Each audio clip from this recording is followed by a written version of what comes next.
नहीं, अमित शाह कह रहे हैं, अमित शाह को लाज लगता है? अमित शाह को लाज नहीं लगता है ना? थोड़ा सा भी लाज है उस आदमी को? है अपने बेटा को बीसीसीआई का सेक्रेटरी बना दिया, अभी आईसीसी का चेयरमैन बना दिया है, लाज है उसको? थोड़ा ना, कम से कम ना लोगों के अंदर ना आंख में ना लाज शर्म होना चाहिए। मुद्दा दिन भर भटकाते रहना, कभी इधर कभी उधर, कभी पक्ष वोट तो कभी कुछ तो कभी कुछ। के तेजस्वी जी उठा रहे हैं, चिराग जी उठा रहे हैं, किसान किशोर जी उठा रहे हैं, बीजेपी के लोग उठा रहे हैं, जेडीयू के लोग उठा रहे हैं, कोई भी लोग उठाएं, बिहार के जो 14 करोड़ लोग हैं वो पलायन के दंश से झेल रहे हैं, जूझ रहे हैं, ये सच है। कोई ऐसा परिवार नहीं है जिस परिवार से बिहार के लोग बाहर नहीं जा रहे हैं। तो कोई भी मुद्दा उठा रहे हो, ये मुद्दा जो है ज़रूरी है और सब लोग मिलकर के उठाएं, और जो भी इस लड़ाई में साथ हैं सबका स्वागत है। 26वां दिन है, कल यात्रा करते हुए, पद यात्रा करते हुए हम लोग जो है बिहार के मुखिया आदरणीय मुख्यमंत्री जी से यात्रा की शक्ल में जाएंगे और उनसे मिलने का प्रयास करेंगे। और मिलने की कोशिश इसलिए करेंगे क्योंकि आप जो देख रहे हैं कि पटना में आज बीपीएससी की प्रतियोगी परीक्षा की तैयारी करने वाली एक स्टूडेंट हैं और फुटकर जो दुकानदार हैं उनके प्रतिनिधि हमारे बीच मौजूद हैं। वैसे ही हर जिले में यात्रा ने अपनी प्रेस वार्ता की और उस जिले की जो स्थानीय समस्या है, अलग अलग जगह पे अलग अलग मुद्दों को लोगों ने उठाया। मखान जहाँ पे होता है वहाँ के किसानों ने मखान से जुड़ी हुई समस्याओं को उठाया। जहाँ गन्ना होता है, चीनी मिल है, चीनी मिल के मजदूरों ने अपनी बात रखी, ऑटो चालक संघ के जो है ड्राइवरों ने अपनी बात रखी, विद्यार्थियों ने, नौजवानों ने, महिलाओं ने, किसानों ने, सब लोगों ने अपनी बात रखी है। इस आधार पर हम लोग एक मांग पत्र तैयार करके यात्रा की तरफ से माननीय मुख्यमंत्री जी को मिल करके ये देने का कोशिश करेंगे। हालांकि उम्मीद बहुत कम है कि मुख्यमंत्री जी मिलेंगे, मांग पत्र लेंगे, लेकिन लोकतंत्र में संविधान हमको ये अधिकार देता है कि जो जनता की आवाज़ है वो सरकार तक पहुंचाई जाए, सत्य और अहिंसा के रास्ते पे चलते हुए, और सरकार जो है उन आवाज़ों को सुने और उस पर जो है कोई कार्रवाई, कोई एक्शन जो है सरकार के द्वारा किया जाए। ऐसी मान्यता है, ऐसा प्रेसिडेंस है, लेकिन होने की उम्मीद बहुत कम है। हम कोशिश करेंगे। दूसरा जो एक बहुत इम्पोर्टेंट बात है आप सबसे कहना चाहते हैं, कई बार हमारे भी कई साथी कहते हैं, हम लोग से भी मुंह से निकल जाता है, ये यात्रा मूल रूप से बिहार के नौजवानों और विद्यार्थियों की यात्रा है। इसको भितिहरवा से 16 मार्च को जब शुरू किया गया तो यह विद्यार्थियों और नौजवानों की यात्रा थी। धीरे धीरे बिहार के आम लोगों की भावना इस यात्रा से जुड़ती चली गई और जिधर से यात्रा गुजरी है, अभी हम विभिन्न जिलों से होते हुए पटना आए हैं, तो हमको लगता है कि यह यात्रा एक सत्याग्रह, एक संघर्ष का रूप ले चुकी है। इसका कोई समापन करने की आवश्यकता नहीं है। जब लोगों की आवाज़ आप लोगों के माध्यम से सरकार तक नहीं पहुंच रही है तो इस पद्धति को, इस प्रक्रिया को और ज़्यादा गतिमान करने की ज़रूरत है और इसको आगे बढ़ाने की ज़रूरत है। तो ऐसा मत समझिएगा कि कल यात्रा का समापन है, ये संघर्ष की शुरुआत है। ये बिहार की सबसे जो जरूरी मुद्दे हैं बिहार के, उसका आगाज़ है। चुनाव होंगे, राजनीति होती रहेगी, कोई ना कोई चुने जाएंगे, कोई जीतेगा, कोई हारेगा, सरकारें बनती बिगड़ती रहेंगी। कोशिश ये है कि बिहार, दुनिया में जो नए अवसर पैदा हुए हैं उसमें बिहार का स्थान क्या होगा। नई तकनीक आई है, मोटर बन रहा है, ड्रोन बन रहा है, इलेक्ट्रॉनिक रेवोल्यूशन हो गया है, एआई आ गया है, और हमको लगता है कि इस एआई के दौर में ईआई की बहुत ज़रूरत है। इमोशनल इंटेलिजेंस होना बहुत ज़रूरत है, इक्विटेबल इंटेलिजेंस होना बहुत ज़रूरी है। क्योंकि जब हम बिहार में घूम रहे हैं, कई साथी आक्रोश में थे, जरूरी नहीं है कि प्रेस कॉन्फ्रेंस में देरी की वजह से आपको गुस्सा आ रहा हो। बिहार में जिंदगी जीना इतना चुनौतीपूर्ण है, इतनी जद्दोजहद है कि स्वाभाविक रूप से हम लोग उद्वेलित रहते हैं, गुस्से में रहते हैं, जबकि ये ज्ञान की भूमि है। चाहे आप बुद्धिज्म की बात करें, जैन धर्म की बात करें, सिखिज्म की बात करें, हिंदू धर्म की बात करें, बार बार कहा गया कि लोभ, मोह, काम, क्रोध ये मनुष्य के जो है दुश्मन है। लेकिन बिहार में जिंदगी जीना इतना कठिन है कि सड़क पे चलता हुआ हर इंसान गुस्से में दिखाई देता है। निराश है, क्योंकि उसको लगता है कि उसकी बात कोई सुन नहीं रहा है। इसीलिए हर चीज को वो देखता जरूर है। इस यात्रा से भी जब हम लोग अलग अलग जिले से गुजर रहे थे, लोग अपने घरों के बाहर खड़े होकर के यात्रा को देख रहे थे, उनके अंदर एक क्यूरियोसिटी थी, लेकिन साथ ही साथ जो है ना नाउम्मीदी भी थी। और ये सच मैं आज आपके सामने रखना चाहता हूँ। अच्छा, मुझे आप पूछे तो हमको लगा कि 15 लाख रुपया खाते में आ गया, आप इसी बात कर रहे हैं। कमाल है लेकिन नहीं, अमित शाह कह रहे हैं, अमित शाह को लाज लगता है? अमित शाह को लाज नहीं लगता है ना? थोड़ा सा भी लाज है उस आदमी को? है अपने बेटा को बीसीसीआई का सेक्रेटरी बना दिया, अभी आईसीसी का चेयरमैन बना दिया, लाज है उसको? थोड़ा ना कम से कम ना लोगों के अंदर ना आंख में ना लाज शर्म होना चाहिए। मुद्दा दिन भर भटकाते रहना, कभी इधर कभी उधर, कभी वक्फ बोर्ड तो कभी कुछ तो कभी कुछ। एक चीज, एक डिलीवरी बताइए जो एनडीए सरकार ने किया, जिसपे जो है उसको लगातार इस देश के लोगों ने वोट दिया। क्या महंगाई कम हो गई है? आसमान छू रही है महंगाई। बेकारी इतनी आज तक भारत के इतिहास में नहीं थी। डिस्पैरिटीज इतना बढ़ गया है। और सरकार कह रही है कि हम 80 करोड़ लोगों को 5 किलो अनाज दे रहे हैं। सरकार का दावा, मतलब 80 करोड़ गरीब लोग हैं ना इस देश में। उसकी जिम्मेदारी लेने की बजाय जो है सरकार जो है जिम्मेवारियों से भाग रही है, और उल्टे जनता को जब आप रोजी रोटी, कपड़ा, मकान, शिक्षा, स्वास्थ्य, सड़क, बिजली, पानी दे नहीं रहे हैं तो इंसान को इंसान से लड़ा रहे हैं। देश तरक्की कैसे करेगा? देश तरक्की करेगा आपस में नफरत फैला करके। देश तरक्की करेगा एकता से, देश तरक्की करेगा एकजुटता से, देश तरक्की करेगा आखिरी पंक्ति में खड़े इंसान के पास जब शिक्षा पहुंचे, स्वास्थ्य की व्यवस्थाएं पहुंचे, उसको रोजगार मिले, तब देश तरक्की करेगा। अपने बेटा को रोजगार मिल गया तो देश को रोजगार मिले कि नहीं मिले? सरकार इस बात का जवाब दे ना। केंद्र सरकार में 10 लाख से ज्यादा पोस्ट खाली है, बिहार सरकार में 2.25 लाख पोस्ट खाली है। 2.25 लाख, अकेले 2 लाख पोस्ट तो टीचर का खाली पड़ा हुआ है। बेटा बेटी को जो है सेट करा देते हैं, उसके बाद जो है बाकी जनता का कुछ हो नहीं हो, और भटकाने के लिए दाएं बाएं, और उस पर जो है पूरा देश का सूचना तंत्र जो है उसी को मेन मुद्दा बना देता है, उसी पे चर्चा होने लगती है। क्या अभी जो है 15 दिन से बहस हो रहा है वक्फ पे। अगर सरकार सचमुच कुछ करना चाहती है तो उसके नियत में दिखेगा ना। सरकार कह रही है कि इससे जो है वक्फ बोर्ड से जमीन ले लेंगे, उसके बाद जो है हम गरीबों को देंगे। अच्छा, अपना छत पर लोगों को नमाज नहीं पढ़ने दे रहे हैं, अपना छत पर, और जो है आप जो है गरीबों को जो है जमीन दे देंगे। इससे पहले जो है इसी तरह से मूर्ख बनाने का कार्यक्रम बनाया सीएए के दौरान। उससे पहले जो है कितना लोग कश्मीर में जमीन खरीद लीजिए, एक आदमी हाथ उठाइए तो एक आदमी बताइए डल लेक के सामने आप जमीन खरीद लिए। राजनीति आज ही छोड़ देंगे, आज राजनीति छोड़ देंगे। ये कोई मने धंधा थोड़ी है, शौक से थोड़ी जो है पैदल घूम रहे हैं बिहार। हर बार जो है भावनात्मक तरीके से लोगों को भड़का करके, इंसान को आपस में लड़ा करके मुद्दा गायब कर देना है। बढ़िया अपना बेटा सेठ है, क्रिकेट खेला था, यूपीएससी का एग्जाम दिया था कि उसको बना दिया बीसीसीआई का सेक्रेटरी। परिवारवाद, परिवारवाद क्यों नहीं बीजेपी के नेताओं से पूछते हैं जब परिवारवाद पे जो बकवास करता है तो? कितना जो है अपना बेटा बेटी को सेट कराए हुए है। एक मुद्दा पे बीजेपी जो है एक मुद्दा पे भी जवाब देने के लायक नहीं है। भ्रष्टाचार पे जिस पे आरोप लगाता है वही भ्रष्टाचारी बीजेपी में शामिल हो जाए, भ्रष्टाचार पे मुंह बंद। परिवारवाद पे अपना बेटा बेटी सेट हो गया, परिवारवाद पे मुंह बंद। आतंकवाद पे क्या किया है बीजेपी ने? आतंकवाद पे मुझे बताइए तो क्या किया है? सब कुछ को जो है एक भावनात्मक मुद्दा बना करके, इंसान को आपस में लड़ा करके, देश का जो है ध्यान भटका करके देश की संपत्ति लूटी जा रही है।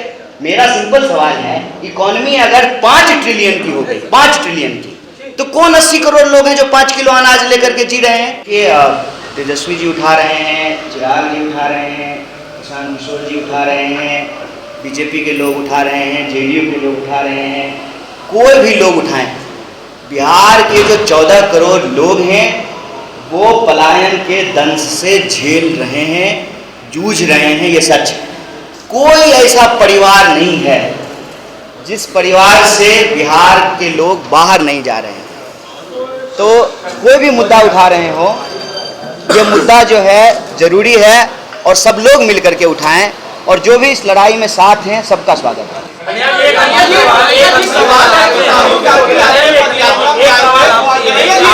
एक मंदिर में गए और उस मंदिर को बाद में धोया गया। नहीं, मंदिर नहीं, ये बातें चल रही नहीं, गलत बात, ये तथ्य ठीक नहीं है। देखिए कि परशुराम के वंशज पर नहीं, ये तथ्य ठीक नहीं है।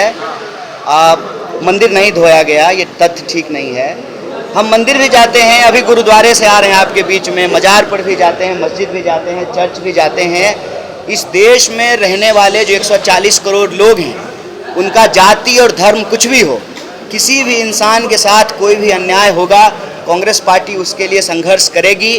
और हम सभी धर्म को बराबर सम्मान करते हैं, हम सर्वधर्म समभाव में विश्वास करते हैं, इसलिए ऐसी कोई बात नहीं है। अब पलायन पे आते हैं ना। कन्हैया जी राहुल गांधी आपके यात्रा में आए थे, राहुल गांधी ने यहीं पर कहा था कि जो कांग्रेस को बिहार में काम करना चाहिए था वो काम नहीं हुआ था। किस तरीके से देखते हैं इस बयान को, कौन सा काम कांग्रेस को करना चाहिए था जो अब तक नहीं हो पाया? क्यों आरजेडी के बड़े भाई, आरजेडी को बड़ा भाई बना के कांग्रेस पीछे चल रही है? देखिए, कांग्रेस पार्टी ने इस देश को आज़ादी दिलाने में बहुत बड़ी भूमिका निभाई, स्वतंत्रता आंदोलन का नेतृत्व किया। जब देश को आज़ादी मिली तो ये संविधान का निर्माण हुआ, संविधान का शासन स्थापित हुआ। कांग्रेस पार्टी ने इस देश को न सिर्फ अंग्रेजों से आज़ादी दिलाने में भूमिका निभाई, बल्कि जो राजे राजवाड़े जमींदारों का शासन था उससे भी आज़ादी दिलाई। बिहार में बहुत सारे ऐसे सुधार वक्त के साथ होने चाहिए थी जो होना बाकी है। उस मुहिम में हम लोग लगे हुए हैं, और वो मुहिम ये है कि समाज के आखिरी पंक्ति का जो इंसान है उस तक भी न्याय पहुँचे, और उसी को करना कांग्रेस पार्टी की जिम्मेवारी है। अभी हमारा AICC का सेशन हुआ था, उसमें हम लोगों ने यही संकल्प लिया है कि पूरा समर्पित होकर के न्याय के पथ पर चलेंगे और लोगों के न्याय के लिए संघर्ष करेंगे। बिहार के लोगों के लिए, बिहार के अंदर रहने वाले जो सभी जाति संप्रदाय के लोग हैं, उनके संघर्ष के लिए हम लोग काम करेंगे। और राहुल जी बार बार कहते हैं कि दलित, पिछड़ा, अति पिछड़ा, आदिवासी, किसान, मजदूर और गरीब, चाहे वो किसी भी जाति का, उनके हक और अधिकार के लिए संघर्ष करना ये कांग्रेस पार्टी का लक्ष्य है। संविधान को बचाना, संविधान का न्याय जो है उसको स्थापित करना ही कांग्रेस पार्टी का लक्ष्य है, और इसको हम लोग करेंगे। मतलब बेगूसराय में राहुल गांधी को आपने बुलाया, एक दिन था वहाँ, हुआ क्या वहाँ से चुनाव लड़ने की तैयारी है आपकी? नहीं, एक दिन बेगूसराय में चुनाव लड़ेंगे, हम जानते हैं कि उसमें जो है उत्सुकता है। जी जी जी जी, पूछिए पूछिए। आपकी यात्रा में पलायन दो, रोजगार नौकरी दो, ये वाली यात्रा में सचिन पायलट जी को आप बुला रहे हैं। सवाल बहुत सारे साथियों का था कि तेजस्वी यादव भी बहुत काफी समय से मुद्दा उठा रहे हैं। पटना में जब आपकी यात्रा हो रही है, आपने तेजस्वी को आमंत्रित किया है यात्रा में? हम किसी को आमंत्रित नहीं कर रहे हैं, करना चाहिए था, किसी को नहीं किया है। अगर ये इच्छा है तो आप जान लीजिए। और हमको भी कोई आमंत्रित नहीं किया है, इनको भी कोई आमंत्रित नहीं किया, यहाँ बैठे किसी भी व्यक्ति को आमंत्रित नहीं किया गया है। ये आमंत्रण और वो तब होगा ना जब मेरे परिवार में लगन होगा। लगन होगा तो आमंत्रण करेंगे सब लोगों का। ये तो संघर्ष है, संघर्ष का मंच है। हम कह रहे हैं कि राहुल जी को भी कोई आमंत्रण नहीं है। जिसको लगता है कि जो है इस यज्ञ में जो है आहुति देनी है, लोग आ रहे हैं। कांग्रेस पार्टी साफ कांग्रेस पार्टी के दफ्तर में बैठ करके अध्यक्ष जी की मौजूदगी में हमारे प्रवक्ता बैठे हुए, प्रभारी बैठे हुए हैं, वहाँ बैठ करके जो है, और यात्रा के जो मीडिया के कोऑर्डिनेटर है माइक ले करके कह रहे हैं कि कांग्रेस पार्टी की यात्रा नहीं है। अभी कहा ना शुरू में, फिर भी जो है कांग्रेस पार्टी तो नहीं कह रही है कि हमारी यात्रा नहीं, निकलो यहाँ से। देखिए ये संघर्ष, इस संघर्ष में आप सब बिना बुलाए आमंत्रित हैं। आप भी आइए, और आ ही रहे हैं लोग, हमको भी कोई आमंत्रित नहीं किया। ये हमारी अपनी इच्छा है कि बिहार के लिए कुछ हो रहा है तो हम इसमें शामिल होंगे। जो सैकड़ों पदयात्री चल रहे हैं उनके साथ हम भी जी, आप पलायन बड़ा मुद्दा है, आप बोल रहे हैं कि सबको दरगत से बाहर निकल के आना चाहिए। बड़े मुद्दे के साथ केजरीवाल क्यों आपके साथ है? हम तो कह रहे हैं सबको आना चाहिए, सब आए हैं। इन्होंने मुझे चिराग जी पे सवाल पूछा, हमने कहा कि उनको भी शुभकामनाएं है कि वो भी बिहार के लिए अच्छा करें। प्रॉब्लम है क्या देश में? बिहार में ये नहीं है, ये नहीं है, ये खराब है। कांग्रेस सरकार में क्या लगता है, नहीं, ये प्रश्न जब पूछा जाता है तो मैं कई बार इस प्रश्न पूछने के कारणों की पड़ताल करने लगता हूँ। मान लीजिए, फर्ज कीजिए कि मेरे दादाजी जो है ना पक्का मकान नहीं बना पाए, ठीक है, और मेरे पिताजी जो है ना पक्का मकान बनाने का कोशिश करने लगे। तो जो है ये मेरे पिताजी को कहा जाए कि क्यों बना रहे हो, तुम्हारा दादाजी तो बना नहीं पाया। क्या इसका उद्देश्य है? ये जो वॉट अबाउटरी करते हैं इसका क्या उद्देश्य है? प्रश्न ये होना चाहिए कि पलायन हो रहा है कि नहीं हो रहा है। पलायन हो रहा है, इस पे किसी को कोई दो राय है? पलायन होने पे किसी को तो कोई दो राय नहीं है। तो पलायन रुकना चाहिए, जहाँ लोग पैदा हुआ है वहीं उसको। अच्छा तो हम जवाब देंगे, आप जवाब दीजिए। हम जवाब देंगे, आप जवाब दीजिएगा। आप ही दीजिएगा, हम ही सुन लेते हैं, कोई दिक्कत नहीं। हमको कुछ जो है ज्ञान बुद्धि हो जाएगा, ठीक है। तो पलायन हो रहा है और पलायन रुकना चाहिए, इस पे बिहार में सहमति है, इससे कोई असहमत नहीं है।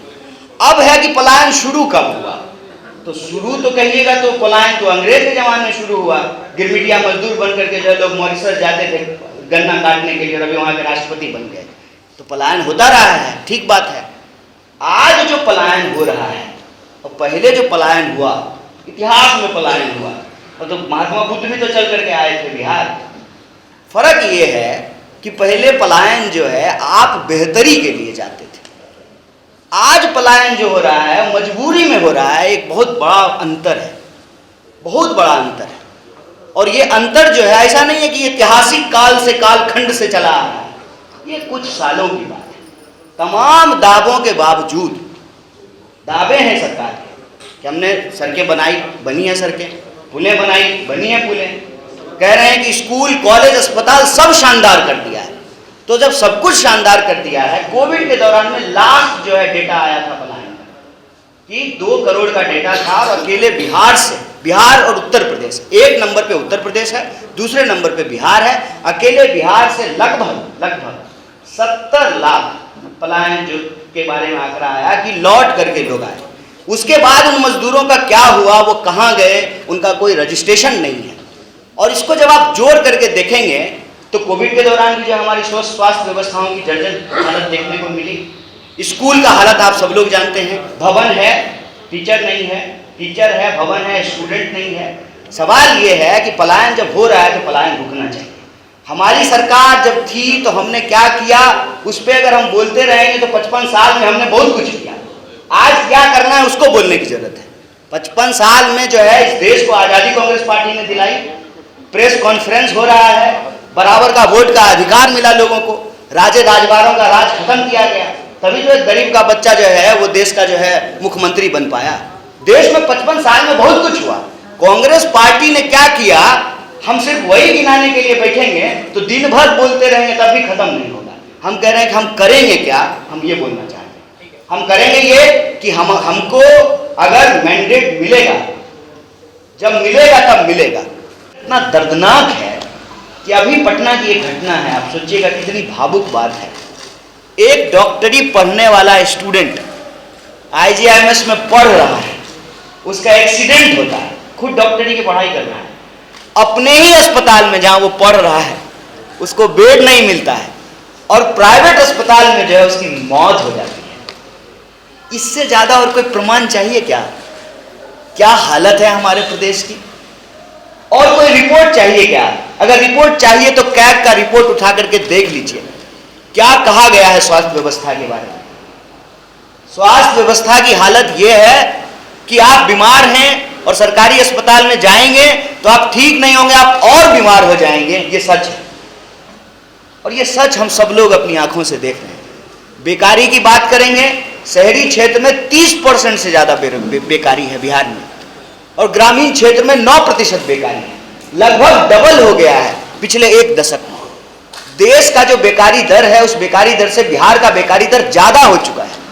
किसान आत्महत्या की हालत, बिहार में किसान आत्महत्या नहीं करते थे। जवान हालत की आत्महत्या की हालत, और लोगों के रहने की जो व्यवस्थाएं हैं, आप देखिए कि पटना में स्टूडेंट किन परिस्थितियों में रह करके पढ़ाई कर रहा है, और नतीजा क्या है? नतीजा यह है कि पढ़ते जा रहे हैं, मालूम नहीं है कि ये एग्जाम होगा कि नहीं होगा, ये एग्जाम का पेपर लीक तो नहीं हो गया है। कोई भी, आज बनी है यूनिवर्सिटी, पटना यूनिवर्सिटी 1907 में बन गई थी। Patna university, Magadh university, BN मंडल, तमाम यूनिवर्सिटियां बनी हुई हैं। यूनिवर्सिटी की हालत क्या है? सेशन टाइम पे नहीं है। तो जब पढ़ाई नहीं मिलेगी, इलाज नहीं मिलेगा, रोजगार नहीं मिलेगा और सामाजिक सुरक्षा नहीं मिलेगी, आप अपराध की घटनाओं को उठा करके देख लीजिए, आम लोग का कौन पूछता है? एमएलए, मंत्री, नेता, उनके परिवार वालों की हत्याएं हो रही हैं। खुद बताइए ना कि सुशासन के इस दावे में कितनी सच्चाई है। नेताओं के परिवार वालों की हत्याएं हो रही हैं, अपराध बढ़ रहा है। और कहा कि शराबबंदी करके जो है नशा बंद करा दिए। विभिन्न जिलों से घूमते हुए जो एक सबसे बड़ा मुद्दा बिहार में देखने को मिला, जिसको लेकर के माँ बाप बहुत परेशान हैं, कि बिहार में नया तरह का सूखा नशा चल रहा है।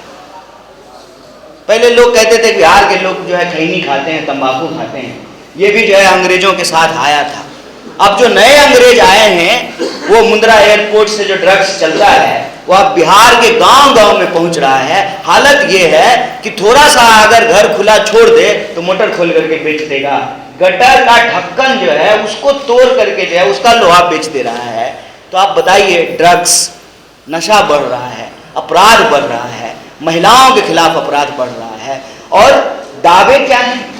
सरकार ने सर्वे कराया, कास्ट सर्वे कराया, उस कास्ट सर्वे में कह रहे हैं कि 60% लोग भी ग्रेजुएट नहीं है बिहार में।